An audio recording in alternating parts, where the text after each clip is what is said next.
এইবার তুমি সানডে সাসপেন্সের জন্য যে গল্পটি পাঠ করলে বেনুদা, সেই বহুরূপী গল্পে মেকআপের একটা খুব গুরুত্বপূর্ণ প্রসঙ্গ রয়েছে।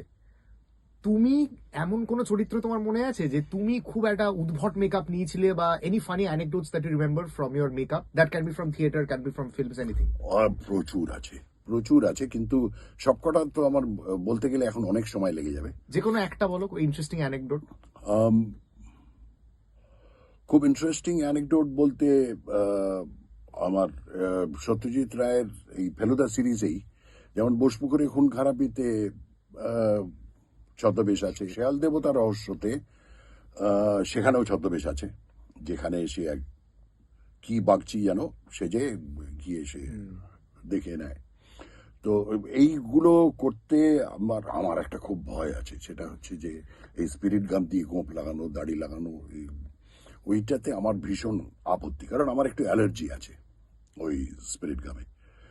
তো কিন্তু সেগুলো করতে হয়েছিল, আর সেটা অন্য কেউ হলে বলতাম যে আমি এই রোলটা করব না। সন্দীপ রায় বলে আমাকে সহ্য করতে হয়েছিল, কারণ সন্দীপ রায়ের জন্য 7 খুন মাপ, এবং সেটা করতে বেশ বেগ পেতে হয়েছিল, কারণ ওই গোঁপটা লাগানোর পর থেকে আমার অ্যালার্জি শুরু হয়ে গেল। তখন এমন একটা মনে হতো যে আমি বোধহয় আর অভিনয় করতে পারবো না, মানে আমার একটু ব্রিদিং প্রবলেম হয়ে যেত, গলা শুকিয়ে যেত, এরকম নানান রকম। আমার এটা জানি না সাইকোলজিক্যালি কিনা, কিন্তু আমার একটু মেকআপ অ্যালার্জি আছে। আমার জন্য কষ্টকর হলেও লোকের জন্য যতক্ষণ আনন্দের, ততক্ষণ অ্যাজ এ পারফর্মার আমি তার মধ্যে আছি।